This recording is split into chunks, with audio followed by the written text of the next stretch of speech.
Tem certeza que é aqui mesmo? Tenho sim. Qual o nome da rua? Deixa eu ver. Aristeu Valente. Mas quem será que foi Aristeu Valente?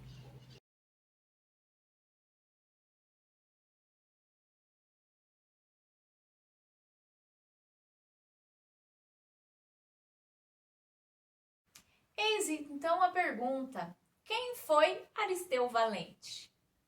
Aristeu Valente, aqui na região onde eu vivo e na cidade de Nova Odessa, é considerado o herói de 32. Foi enterrado então, junto com outros combatentes em Americana, na cidade de Americana, aqui em São Paulo. E depois, em 1968, o seu corpo, os restos mortais dele, foram trazidos então aqui para a cidade de Nova Odessa e foi construído lá então um mausoléu em homenagem então à figura de Aristeu Valente por sua coragem de se alistar e de ir à batalha para lutar então por um ideal que não era só dele, que era então de todos os paulistas. Mas o que foi a Revolução de 32? O que aconteceu? Por que os paulistas foram à luta em 32? Vamos descobrir nesse vídeo então. Para entender melhor esse vídeo, vou deixar listado aqui na descrição os outros vídeos que eu falo sobre a República do Café com Leite, sobre o golpe de 1930 e também um resumo sobre a Era Vargas. O que eu vou falar nesse vídeo, a Revolução de 32, aconteceu então durante o governo provisório de Vargas, que aconteceu de 1930 a 1934. Bom, a gente já sabe que os paulistas estavam insatisfeitos então com o governo de Vargas. Por quê? Quem governava antes de Vargas? O Washington Luiz, paulista. Lembram lá no vídeo da política do café com leite que eu falei que havia questão do revezamento político entre Minas e São Paulo. Mas o Washington Luiz achou que o governo dele estava muito bom, né? E decidiu indicar outro paulista para o governo. Esse paulista vai ganhar a eleição e vai ser tirado do poder, então, com um golpe de 1930. Não vou falar muito para você ir lá assistir os outros vídeos, tá bom? Mas então, com essa questão de um paulista ter ganho as eleições, mas não ter assumido, quem assumiu depois foi Getúlio Vargas, os paulistas não estavam gostando nada disso. E eles estavam gostando menos ainda da postura, das ações que Getúlio Vargas estava tendo, então, nesse governo provisório, que é a questão da intervenção nos estados. Bom, lá com a Constituição de 1891, depois da proclamação da República, a gente sabe então que o Brasil foi nomeado como uma república federativa. No federalismo, então, a gente tem então a questão da federação do país, porém os estados desse país vão ter então autonomia, que é o que a gente vê nos Estados Unidos. Lá também é uma república federalista. A pena de morte lá, por exemplo, ela existe, mas ela não existe em todos os estados, porque os estados lá praticam então o federalismo. Cada estado tem o direito de escolher as leis ali que bem lhes cabe. No Brasil deveria ser assim desde lá daquela época, porque é uma república federalista. Porém, é o que eu falei, quando Getúlio entrou no poder, ele quis centralizar o poder na figura dele.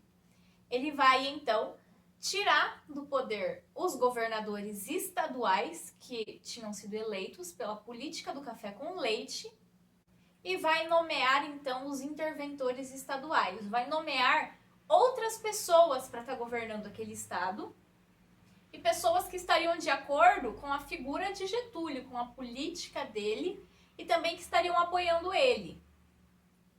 Com isso, então, as oligarquias estaduais, as famílias fortes dos estados, vão se enfraquecer. que é exatamente isso que Getúlio queria fazer, enfraquecer as oligarquias estaduais. Diante de tudo isso e dessa falta de autonomia que os paulistas tinham, eles passaram então a fazer uma oposição, a ir contra o governo de Getúlio Vargas. É criado então em 1931 a Frente Única Paulista, com o objetivo de lutar contra o governo de Getúlio Vargas e também exigindo então que uma nova Constituição fosse elaborada então no Brasil.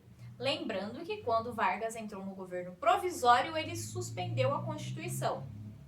No ato então contra o governo de Getúlio Vargas, um grupo de estudantes foi às ruas e começou a atacar, a destruir sedes de jornais que defendiam então o governo de Getúlio Vargas. Esses estudantes foram fortemente reprimidos pela polícia e 4 desses estudantes foram então a óbito. 4 desses estudantes morreram. Diante de tudo isso que aconteceu e da insatisfação dos paulistas, é formado então um grupo que vai ser responsável por coordenar as ações que os paulistas deveriam ter então, para que se começasse um levante, uma revolta armada contra o governo de Getúlio Vargas e a favor então de uma Constituição para o Brasil. Essa revolta deveria se iniciar em São Paulo e de lá se espalhar então para o restante do país. Esse grupo, então, levou o nome de MMDC, em homenagem, então, aos estudantes que foram mortos no ataque aos jornais no mês de maio de 1932. M de Miragaia, M de Martins, D de Drauzio e C de Camargo. MMDC. Com isso, essa questão da morte dos estudantes, a formação desse grupo e também mais algumas questões militares que levaram então com que alguns militares começassem a se voltar contra o governo de Getúlio Vargas, no dia 9 de julho de 1932, tem início então uma revolução em São Paulo, que hoje então é considerada a maior e pior guerra civil que já ocorreu no Brasil.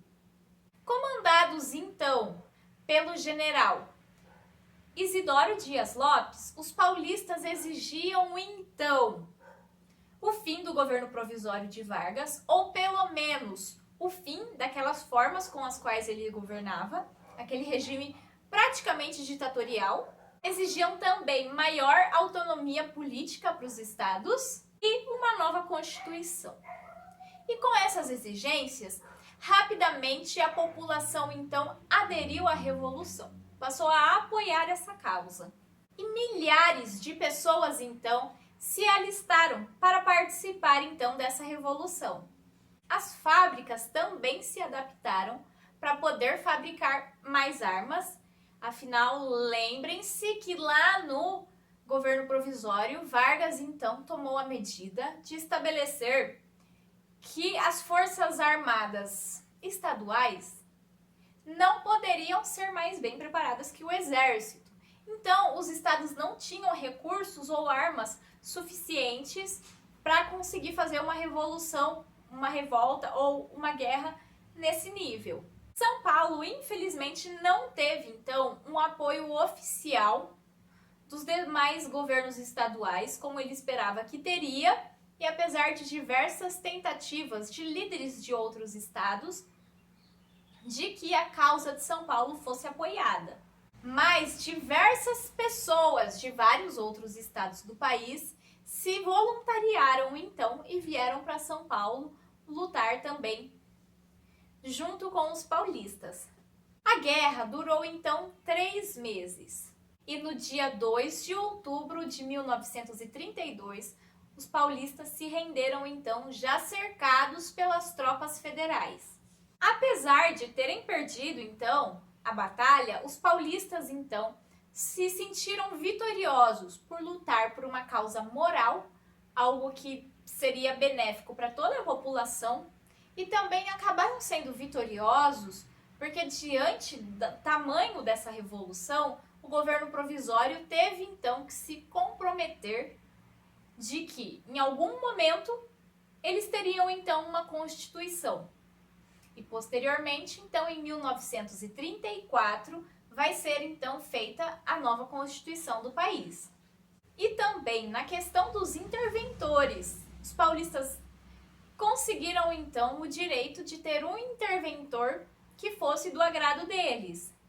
A partir desse acontecimento da Revolução de 32, Vargas vai se empenhar cada vez mais em conseguir fortalecer as Forças Armadas nacionais e também com esse processo de uma nova Constituição para o país, que vai acontecer em 1934, muitos grupos, como os tenentes que queriam que Vargas instaurasse uma ditadura, vão ficar insatisfeitos também. Queria com esse vídeo trazer para vocês que às vezes a gente pensa que a história, os fatos históricos, as pessoas importantes estão muito distantes de nós. E nem sempre é assim. Aqui então, na região onde eu vivo, as cidades de Nova Odessa, de Americana, Santa Bárbara, relembram muito então esse acontecimento da Revolução de 32. Aqui em Nova Odessa temos então a figura do Aristeu Valente, que foi homenageado também dando nome então a uma das principais ruas aqui do centro da cidade.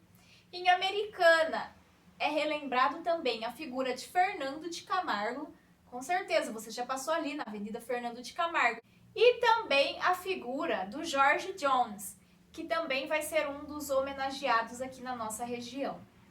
Eu espero muito que vocês tenham gostado do vídeo, que tenham entendido o conteúdo. Caso tenha ficado com alguma dúvida, pode deixar aqui nos comentários que eu respondo no vídeo da semana que vem. E não esquece de deixar aquele like, se inscrever no canal e compartilhar com os amigos, tá bom? Gente, muito obrigada e até a semana que vem. Tchau, tchau!